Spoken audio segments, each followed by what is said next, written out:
그 다음에 이제 여기 앞에 계시지만은 그 박경준 선생님께서 이제 개업만이 아니라 공업 또한 소멸해야 업에 굴려서 벗어난다. 그러니까 예를 들어서 일본 사람 개인 한 명이 자기 업장을 다 소멸했다 하더라도 일본 사람이 그동안 아시아 사람들에 대해서 학살하고 강제징용하고 위안부 끌려 성폭행한 거, 이 업은 공동의 업이죠. 그 업장까지 소멸해야 일본이라는 나라 전체가 업장에서 벗어날 수가 있죠. 그리고 사회와 타자의 영향을 전혀 받지 않는 개인의 고통이란 건 없다는 거. 아까 이거는 설명을 드렸고, 그 대표적인 예가 뭐냐면 불평등이 심한 사회일수록 정신병, 우울증 환자 비율이 높습니다. 그렇기 때문에 아주 개인적인 질병, 개인적인 감정 같아도 사회와 영향을 받는 거죠. 예를 들어서 세월호 전국 때 우리나라 사람 거의 모두가 아주 뭐 극우 일베들 빼놓고는 국상 상태에 있었죠. 자기 어머니, 가족이 죽은 것처럼 슬픔 속에 있었죠. 그 다음에 그래서 이제 결론적으로 개인적 고와 사회적 고는 연기적 관계다. 그래서 내 안의 고를 야기하는 어떤 원인과 근원을 잘 살펴서 이를 없애는 수행과 사회적 고를 낳은 사회적 원인을 분석하고 이를 없애는 사회적 실천이 둘이 아닌 하나라고 보는 거죠. 그 다음에 이제 연기론의 해석입니다. 그래서 요새는 이제 외국 학자들, 뭐 특히 유럽 학자들도 이제 불교에도 관심 많지만 연기론은 어느 정도 알아요. 근데 이제 몇 년 전에 가서도 이제 느꼈는데 얘네들은 인터커넥션만 연기라고 생각해요. 왜요? 거꾸로 얘기하면 연기 그러면 인터커넥션인 건 잘 아는데 그 이상은 몰라요, 연기가. 근데 연기는 뭐 여러분 너무 잘 아듯이 디펜던트 오리지네이션이기도 하고 디펜던트 익스팅션이기도 하고 아까 말씀드린 인터비컴이기도 하고 또 디펜던트 커전 이펙트 릴레이션십이기도 하고 또 공이기도 하고 상적 즉 사귐이기도 하고 대대이기도 하다 이거예요. 자, 우선 우리가 연기론을 이해하려면 이제 실체론에서 이제 연기론으로 이제 전환을 해야 된다. 그래서 뭐 이건 뭐 다 알지만 그래도 설명을 하고 넘어가겠습니다. 미국 대학에서 이렇게 실험을 했어요. 어항을 한번 잠깐 보여주고 그걸 그림으로 그리라 그런 거예요. 그러니까 어떻게 나왔느냐? 이 유럽의 유학생들은 오른쪽에 그림을 그린 거예요. 근데 일본계 유학생들은 왼쪽에 그림을 그린 거죠. 그러니까 서양 애들은 실체론적 사고라는 거예요. 그러니까 딱 어항을 보여주고 그리라면 어항과 물고기라는 실체를 그리죠. 근데 동양 사람들은 알게 모르게 관계의 사유로 해요. 그렇기 때문에 물고기만 그린 게 아니라 수초를 그리고 밑에 모래를 그리고 어떤 학생은 뭐 책상까지 그리는 거죠. 이렇게 관계론적 사유라죠. 그래서 서양은 이제 그 화이트헤드가 서양 철학을 쭉 보면서 뭐라 그랬어요? 플라톤의 주석에 불과하다라고 얘기했어요. 그건 뭐냐면은 여러 가지 뜻이 있지만 그 중에 핵심은 플라톤이 어떻게 실체론적 사유로 이데아를 규명하라 한 거죠. 이데아를 향한 고단한 날개짓이 서양 철학의 흐름이었다. 그 과언이 아니죠. 그러니까 그리스 시대 그전에도 물론 얘네들 연기론적 사유가 없었던 건 아니에요. 그리스 시대에도. 근데 압도한 거는 이제 실체론적 사유죠. 이데아, 신, 진리, 궁극적 실제 이런 것들을 규명하라고 했던 거죠. 그래서 우주의 본질이 뭐냐, 인간의 본성이 뭐냐 이걸 규명하라는 것이고, 그래서 유럽 사람은 지금도 사람한테 뭘 물어요? 너는 누구냐라고 묻죠. 근데 아시아 사람들은 어떻게 해요? 우주의 본질이 뭐냐라고 묻지 않았어요. 우주는 어떻게 작동하는가? 우주는 나와 어떤 연관을 갖는가? 그래서 아시아 사람들은 지금도 사람을 만나면 뭐라 그래요? 너는 누구냐라고 묻기보다는 너의 아버지가 누구냐? 너의 선생님이 누구냐? 너의 친구가 누구냐 물어요. 그리고 관계론적 사유로 하는 거죠. 까르마 츠앙이라는 티베트 스님이 미국에 가서 이제 불교를 가르치는데 얘네들이 자꾸 실체론적 사고를 해서 불교를 자꾸 왜곡하고 이해를 못하는 거야. 그래서 이 미국 애들 가르치게 한 방법을 어떻게 했는지 알아요? 닉슨 옆에다가 대시 긁고 연도를 쓰거나 뭐 케네디를 쓰거나 다른 단어를 쓴 거예요. 닉슨 마오 그러면 뭐예요? 동서의 어떤 해빙 이전에 뭐죠 그게? 완전히 냉전을 허문 대통령이야. 근데 닉슨 옆에다가 케네디 이러면 그거 뭐예요? 워터게이트 사건을 일으킨 아주 추악한 사람이거든. 그러니까 똑같은 닉슨이 대시 옆에 뭘 두냐에 따라 달라진다. 이런 식으로 관계론적 사유로 유도한 뒤에 불교를 이제 가르치는 방식을 이제 쓴 거죠. 자, 그래서 이제 자바암경에 이제 그 연기의 엑기스가 그야말로 딱 압축돼 있죠. 이것이 있음으로 말미암아 저것이 있고, 이것이 생김으로 말미암아 저것이 생긴다. 이것이 없음으로 말미암아 저것이 없고, 이것이 사라짐으로 말미암아 저것이 사라진다.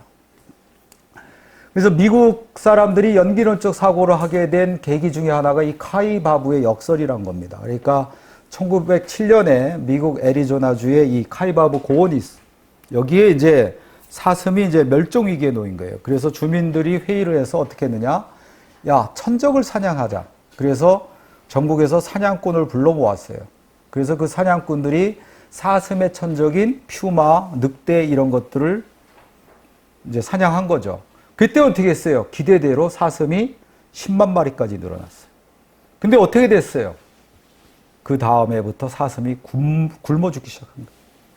그래서 결국 10,000마리만 남게 됐어, 다시. 그러니까는 실체론적 사고를 해서 야, 사슴을 늘어나려면 천적을 죽이면 돼. 이랬는데 그 사슴들이 그 고원에 있는 풀과 이 모든 어떤 자연의 생태계와 어떤 그 이코시스템을 이루고 있다는 거. 그것을 이제 깨달은 거죠. 자, 다음에 이제 세 문장으로 이루어진 소설입니다. 그래서 아마 세계에서 가장 짧은 소설일 수도 있어요. 강남의 주부가 AS 직원에게 욕설을 하자 그 직원이 회사로 돌아가 후배에게 화풀이를 하였다. 그 다음날 아침에 LA에서 한 남자가 운전을 하다가 마주오는 차와 부딪혀 죽었다. 그 남자는 AS 직원의 후배의 부인의 형부였다. 그러니까 여기에 살을 붙이면 그런 거죠. 강남의 한 주부가 AS 직원 불렀는데 뭐예요? 아줌마가 늦게 왔느니 잘 못 고치니 막 짜증을 낸 거죠. 그러니까 AS 직원이 아줌마한테 화를 못 내고 자기 지점으로 돌아가서 후배 직원한테 화낸 거죠. 후배 직원은 이제 괜히 선배한테 욕먹어갖고 화가 나니까 집에 가서 자기 아내한테 화풀이 한 거고, 그 아내는 또 짜증이 나 있던 차에 이제 LA에서 언니가 전화 왔는데 또 언니하고 이제 짜증내고 이러다가 이제 말싸움이 됐고, 그 다음에 이제 언니는 이제 퇴근하고 돌아온 남편한테 이제 화풀이 했고, 그러다가 남편한테 이제 못할 말을 한 거죠. 그래서 이제 남편이 그 다음날 운전을 하다가 그 말을 이제 생각하는 나 보니까 어떻게 마주오는 차를 못 보고 그냥 사고 나서 죽은 거죠. 그래서 물론 여기에는 조금 우연성, 직접적인 인과관계 아닌 것도 같은 게 이제 문제긴 하지만 어쨌든 이제 인터커넥션이 아니라 이렇게 인과관계라는 거, 역동적인 인과관계라는 거. 그래서 연기에 따르면 저는 인간과 모든 생명이 서로가 조건이 되는 상호조건자, 인터컨디셔널이자 서로 생성하게 하는 상호생성자, 인터비커이며 또 서로 의지하는 상호의지자, 인터디펜더라고. 그렇지만 스스로 볼 때는 여러분 잘 아시다시피 공이죠. 이것 없이 저것이 없을 뿐만 아니라 또 이제 무상해서 다 변하는 거고, 여기 사과가 우리 존재하는 것 같지만 그것이 조금만 시간이 지나도 주수가 되고 술이 되는데 그걸 사과라고 할 사람 없겠죠. 자, 그 다음에 또 하나는 이제 조건과 원인을 달리하면 결과 또한 변한다는 거예요. 이것이 없음으로 말미암아 저것이 없고 이것이 사라짐으로 말미암아 저것이 사라진다. 그래서 연기와 연mol이 또 불일불이다. 그래서 어리석음에서 벗어나면 집착이 사라지고 집착이 사라지면 고통 또한 사라지는 거다. 그 때문에 이것을 사회적으로 확장하면은 뭐에 어떤 원인을 제거하면 달라진 세계가 나타난다. 예를 들어서 국정농단이 원인이라면 국정농단을 없애면 뭐 달라진, 좀 더 나아진 정치체제가 들어선다. 이런 식의 해석까지도 가능하다는 것이죠. 그 다음에 이제 법인 스님이 이런 말씀을 하셨어요. 서로 말미암아 존재하고 서로를 말미암아 생명이 활동하는 연기의 법칙이 사실의 판단이라면 필연적으로 사이좋게 지내야 하는 것은 가치의 판단이다. 그러니까 두 사람이 이제 막 싸우고 있어요. 근데 어떤 아주머니가 와서 야, 이놈들아, 니네 둘 다 내 뱃속에서는 이복 형제다. 그러면 이제 싸움을 멈추겠죠. 나와 이 미생물들 이런 것들이 밀접한 연관관계에 있다 그러면 미생물들이 더없이 소중하겠죠. 이런 연기를 아는 게 사실의 판단이에요. 이건 객관적인 거니까 연기는. 그러나 그건 사실의 판단에서 뭘로 가요? 당위로 간다. 내가 사이좋게 지내겠다. 타자와 공존하겠다. 인간이 다 욕망을 추구하는데 인간이 어떻게 해요? 도덕성을, 윤리성을 추구할 수 있는 게 정신분석학적으로 볼 때 뭐예요? 타자와 나와의 관계를 인식하고 타자를 통해서 나의 욕망을 자발적으로 절제하는 거예요. 그것도 연기적 사고가 사실의 판단에서 곧 당위로 옮겨지는 것이죠. 그 다음에 이제 화쟁 갖고 이제 저번에 이제 논쟁이 있었죠. 그래서 어떤 신문에 뭐 도법식 화쟁과 이dom식 화쟁이라고 뭐 제목까지 이렇게 뽑았었는데, 연기라는 게 전 또 우리가 생각해 봐야 될 것이 바로 이 점이라고 봐요. 저는 이제 화쟁이란 것을 개시개별 넘어선 어떤 연기적 깨달음에 대한 대대적 전환이라고 이제 생각하는 거예요. 자, 뭐냐면, 자, 이제 어떤 교수가 화쟁을 개시개비라고 해석을 했어요. 그래서 우다나 경을 보면 이 장님 코끼리 만지기 비유가 나옵니다. 그래서 여러분이 다 잘 알듯이 이제 우다나 경에서 부처님께서는 이단들을 비판하기 위해서 장님 코끼리 만지기 비유를 했죠. 그걸 이제 원효가 그대로 인용을 해요. 그러면서 뭐라고 해요? 그러나 물론 부처님께서는 코를 만져보고 파이프 같다고 말하고 꼬리를 만져보고 채찍 같다고 말한 것들이 이 전체 세계를 못 보고 부분을 보는 허위를 말하는 그런 이단아들이다. 그래서 이제 그걸 비판하기 위해서 한 거지만 원효는 이제 그걸 끌어와서 화쟁을 설명하는 논법으로 이용하는 거죠. 그래서 개시개비다. 그러니까 코를 만져보고 파이프라 그랬건 등을 만져보고 언덕 같다 그랬건 꼬리를 만져보고 채찍이라고 그랬건 다리를 만져보고 원통형 같다 그랬건 코끼리를 말한 건 사실이다. 옳다 이거예요. 그러니까 개시다. 그러나 코끼리의 전모를 보지 못하고 부분을 봤기 때문에 또 그르다. 그래서 개시개비다.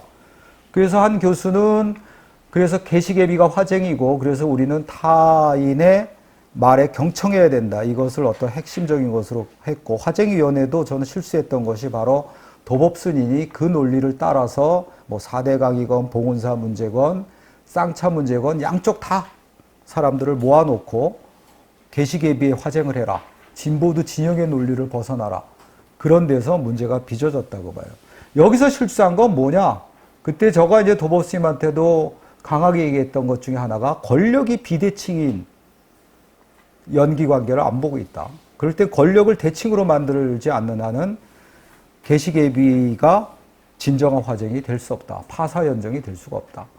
자, 예를 들어서 여기 송중기 일벽이 있어요. 여기 뭐 이거 장교복작이지만은 송중기 일벽이 있다고 칩시다. 한겨울에 너무나 추워서 세수를 못 하는 거예요. 그걸 보고 이제 그 장교가 지나가다가 소대장이 이제 측은지심이 일어나서 야, 송일병, 저기 식당에 가서 김병장한테 더운 물 한 대야 달라. 그러고 갔어요. 그래서 송일병이 쪼르르 가서 식당 김병장한테 달려가서 소대장님이 더운 물 한 대야 저보고 떠서 세수하라는데요. 그랬어요. 어떻게 됐겠어요? 식당 김병장 두들겨 맞았겠죠. 쫄병이 그냥 군기 빠졌다고. 그 다음날 똑같은 상황이에요. 또 전방이니까 또 춥겠죠. 영하 15도, 16도 막 그랬고 물은 얼어있고 또 추워서 벌벌 떴는데 지나가던 인사계가 보고 뭐라 그랬어요. 야, 너 김병장한테 가서 내 세수물 좀 떠와라. 그리고 떠오니까 그 물에 너 세수해라 그랬어. 그럼 누가 올바른가? 둘 다 측은지심이 있었지만 우리는 인사계가 더 올바른 거죠. 인사계가 그럴 수 있었던 것은 그 사병의 고참과 졸병 사이의 어떤 연기적 관계, 그 또 연기적 관계에 권력이란 것이 작동하고 있다는 것을 알았기 때문이죠. 물론 원효나 또 부처님의 연기론이나 원효의 화쟁론에는 권력, 이거 수직적인 어떤 화쟁 관계를 말하진 않았어요. 근데 연기를 저는 현대적으로 해석할 때는 물질이건 우리는 이 사람 관계건 여기서 가장 크게 연기적 관계에서 크게 작동하는 것은 뭐다? 힘이다. 힘과 권력이다. 우주에서부터 모든 생명체일까지 물질에는 뭐예요? 힘이라는 게 작동을 해요. 물질의 상호관계.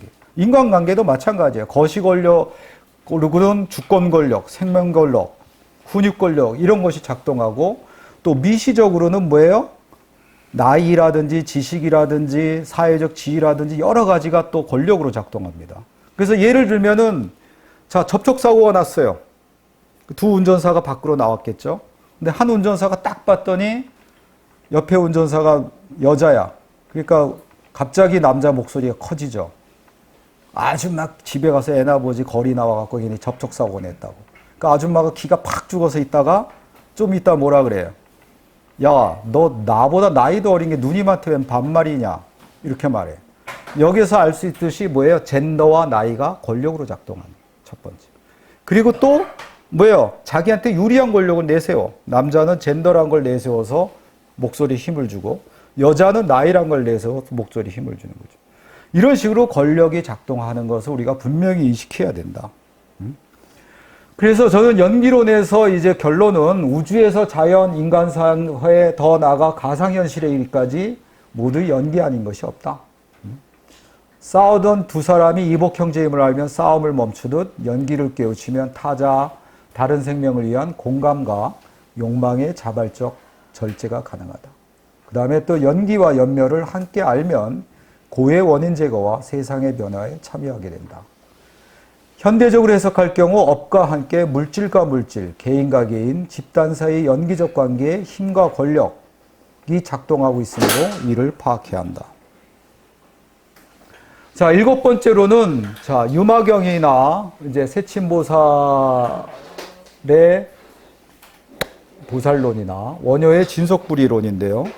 자, 여러분이 알다시피 이제 유마경의 유명한 말씀, 어리석음과 집착, 탐심으로부터 저희 병이 생겼습니다. 모든 중생이 아프다면 저 역시 아픕니다. 왜냐하면 보살은 중생을 위해 생사에 들어섰으니 생사가 있는 곳에 병이 있기 마련입니다. 제가 아픈 원인이 어디에 있느냐고 물으셨지요. 보살이 아픈 것은 큰 자비로 인하여 생긴 것입니다. 그러니까 중생이 아프면 보살이 아프다는 것. 아까 말씀드린 그 공감이라는 것. 약자의 고통에 대한 공감과 자비. 힘을 가져야 된다는 것. 그 다음에 세친보살은 이제 불성론에서 이렇게 말씀하셨습니다. 지혜로 말미암아 나에 대한 애착은 버리고 큰 자비로 말미암아 타인에 대한 사랑은 일어나게 한다. 지혜로 말미암아 범부의 집착은 버리고 큰 자비로 말미암아 이승의 집착을 버린다. 지혜로 말미암아 열반을 버리지 않고 자비로 말미암아 생사를 버리지 않는다. 지혜로 말미암아 불법을 이루며 큰 자비로 말미암아 중생을 성숙하게 한다. 그러니까 우리가 이제 흔히 지혜와 자비를 쌍으로 하는 것이 불자의 그 자세라고 하지만 여기서 세친보살은 이제 불성론에서 지혜와 자비의 딜레마를 어떻게 해결할 것인지를 아주 짧은 문구 안에 명확하게 밝혀졌다고 봐요. 내가 지혜만을 추구한다면 어떻게 해요? 암자 가서 내가 수행정진해서 열반에 이르러야 되죠. 그러나 나는 또 자비심이 있기 때문에 어떻게 해요? 세속으로 내려와서 고통받는 중생들한테 뭐예요? 이 자비를 베풀어야 되는 거예요. 자비행을 행해야 되는 거죠. 그러니까 내가 열반만을 추구하지 않고 또 이 생사에 와서 생사고락을 중생하고 같이 해야 되는 거. 이 두 가지가 실은 둘도 아니고 하나도 아니라고 얘기하는 거죠. 원효는 이제 진속불이론을 펴고 있어요.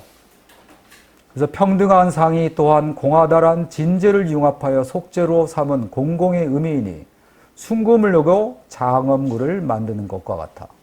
차별상 또한 공하다라 한 것은 이 속죄를 다시 융합하여 진제로 삼은 것이니 이것은 장엄구를 녹여 다시 금덩이로 환원시키는 것과 같다. 또 처음의 문에서 속죄를 버려서 나타난 진제와 제2의 공 가운데 속죄를 융합하여 나타낸 진제인 두 가지 문의 진제는 오직 하나요. 둘이 아니며 진제의 오직 한 가지로 원선실성이다. 그러므로 버리고 융합하여 나타낸 진제는 오직 하나이다.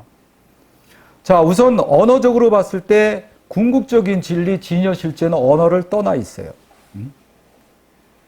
그걸 말로 한다면 오히려 진리고 부처님 말씀을 왜곡하는 거죠. 그래서 이제 부처님께서도 염화시 중의 미소를 이제 실천으로 보여주신 거죠. 그러니까 궁극적인 진리, 진여 실제는 말을 떠나 있어. 그러나 또 인간의 한계는 물론 그래서 선정을 통해서만 우린 진여에 이르러야 되지만은 인간의 한계는 또 대중의 한계는 또 말로 해줘야 돼. 제가 여기 와서 7시에서부터 지금까지 천장만 보고 있었다면 여러분들은 저놈이 미쳤나 할 거예요. 또 말로 전할 수밖에 없어요. 그 딜레마를 어떻게 해결한 거야. 그러니까 금강경에서는 언덕이 이르라면 뗏목을 벌어라. 그러니까 언덕과 뗏목. 그러니까 말을 쓸 수밖에 없어. 방편으로. 우리가 잘 아는 손가락과 달의 비유도 마찬가지예요. 손가락 언어고 달이 이제 진여 실제라고 할 수가 있는 거예요. 방편으로 사용하라 이거예요. 근데 그것을 원어는 더 구체적으로 가서 언어도 문어와 의어가 있다. 그래서 문어는 진여 실제, 진리, 뭐 실제 이런 거를 왜곡하지만 의어는 어떤 진리한 자락에 다가가도록 한다 이거죠. 그러면서 설령 얹고 후령을이라고 해서 먼저 얹고를 해석하고 그 얹고 너머의 진리를 갖다가 이제 깨달으라고 하는 거예요. 그리고 이제 그렇게 이제 궁극적인 실제의 세계나 궁극적인 어떤 진여의 깨달음의 세계인 진재와 그 다음에 그렇지 못한 세계의 속재가 또 이렇게 이분법적으로 갈라지고 있는 것이 아니라 그것이 둘이 아니라 하나로 이제 본 거죠. 그래서 불성론도 마찬가지예요. 내가 수행정진을 해서 달라리라마처럼 진짜 부처가 됐다고 하더라도 나는 부처가 아니라 이거예요. 고통받는 중생이 있는 한 나는 아직 부처가 아니다. 그럼 언제 부처냐? 그 고통받는 중생을 뭐예요? 부처로 만들 때 그 순간 내가 부처가 된다. 이런 역동적인 불성론이 바로 원효의 진속불이론인 거죠. 그래서 그 연꽃이 왜 바람이 지나고 꽃향기가 우겨난 높은 언덕에 피지 않는 것과 같이 내가 부처가 되었어도 열반의 성에 머무르지 않으며 진흙 속에서 연꽃이 피는 것과 같이 세간의 중생을 구제한 뒤에 열반을 얻는다. 이렇게 이제 개성을 빌어서 노래하는 거죠. 자, 그래서 저는 이제 몇 가지 이제 그 시간이 되는 데까지 그 8시 반까지만 제가 이제 우리가 원래 눈부처학교를 시작하면서 1시간 반을 강의하고 30분을 토론하기로 했어요. 그래서 준비는 뭐 몇 가지 해왔지만은 시간이 되는 데까지 반까지 딱 하고, 반에서 조금 더 했구나. 10분에 시작했으니까. 하여튼, 되는 데까지 좀 하고 나중에 토론 시간 하겠습니다. 그래서 몇 가지 이제 새로운 또 해석을 하면 저는 그 개체적 불살생론에서 그 연기적 불살생론으로 전환해야 된다고 봅니다. 그러니까 여러분이 알다시피 스님들이 물속의 미생물도 죽이지 않기 위해서 분명히 불경에서는 천안으로 보이지 않는 것까지도 뭐 죽이려 하지는 그렇게 애쓰지 말라고 말씀하셨지만 어쨌든 그 미생물까지도 죽이지 않기 위해서 여순항이라는 걸 갖고 다녔죠. 그걸로 물을 걸른 뒤에 마셨어요. 그래서 저는 그런 마음은 전 중요하다고 봐요. 중요하다고. 그러나 과연 그런가? 왜 제가 이런 생각을 하게 되냐면 옛날에 4대강 반대 운동을 할 때 어떤 스님이 저보고 그러는 거야. 야, 걔네들 고기 안 먹냐? 그래서 거의 안 먹지만 한번 먹은 적은 봤어. 그랬더니 야, 그런 놈이 무슨 생명을 살린다고 생명운동해? 그건 말이 안 되잖아. 그래서 잠시 제가 머릿속으로 생각해다 이 말을 한 거예요. 이 말을 그 스님한테. 그러다가 이제 그때는 이제 연기적 불사생론만 얘기했지만 이제 조금 더 이제 더 체계화시킨 건데요. 한마디로 얘기해서 개체적 불사생에서 연기적 불사생론으로 넘어간다. 그때 그 스님한테는 스님은 한두 마리의 생명을 갖다 죽이지 않는 것 같지만은 대신 수억 마리의 생명이 죽는 거에 대해서 왜 침묵하냐 이런 말씀을 하면서 연기적 불사생론을 했었어요. 근데 좀 더 체계하면 이런 거죠. 우리가 과학하고 결합해 보자 이거야. 그러면 모든 동물이 일단 물질 대사를 한 거래요. 그러니까 물질 대사란 게 뭐야? 일종의 생명의 기원은 화학적으로 풀어요. 그러니까 에너지를 어떤 광물이 에너지를 만들기 시작한 거예요. 생명의 기원이. 그러면 우리가 에너지 어떻게 만들어요? 다른 먹이를 취해서 만들어요. 그러니까 모든 생명이 일종의 화학 공장인데 모든 생명은 다른 생명을 죽임으로써 생명을 유지해요. 생명성의 바탕에 다른 생명의 죽임이라는 게 전제되어 있는 거야. 그걸 우리가 분명히 알아야 되는 거죠. 다른 거를 죽음으로 몰아넣지 않고서는 우리는 삶이 유지가 안 돼. 그게 생명의 역설이야. 그걸 인식해야 된다는 거고. 두 번째는 우리가 뭐 식물 먹는 건 괜찮냐? 식물도 고통을 인지해요. 식물은 뇌가 없을 뿐이지 어떤 시스템이 있어요. 그래서 어떤 식물 같으면 염소가 오자마자 다른 화학물질, 독성 있는 화학물질을 갖다 분비하기도 하고. 그렇게 식물의 화학물질이 달라져. 그러니까 얘가 인지하는 거지. 그렇다면은 식물도 고통과 이런 것을 인지한다. 그리고 우리가 호흡마로도 살생을 한다. 지금 호흡마로도 내가 지금 말하면서 여러분이 숨 쉬면서 수많은 미생물들을 죽이고 있어요.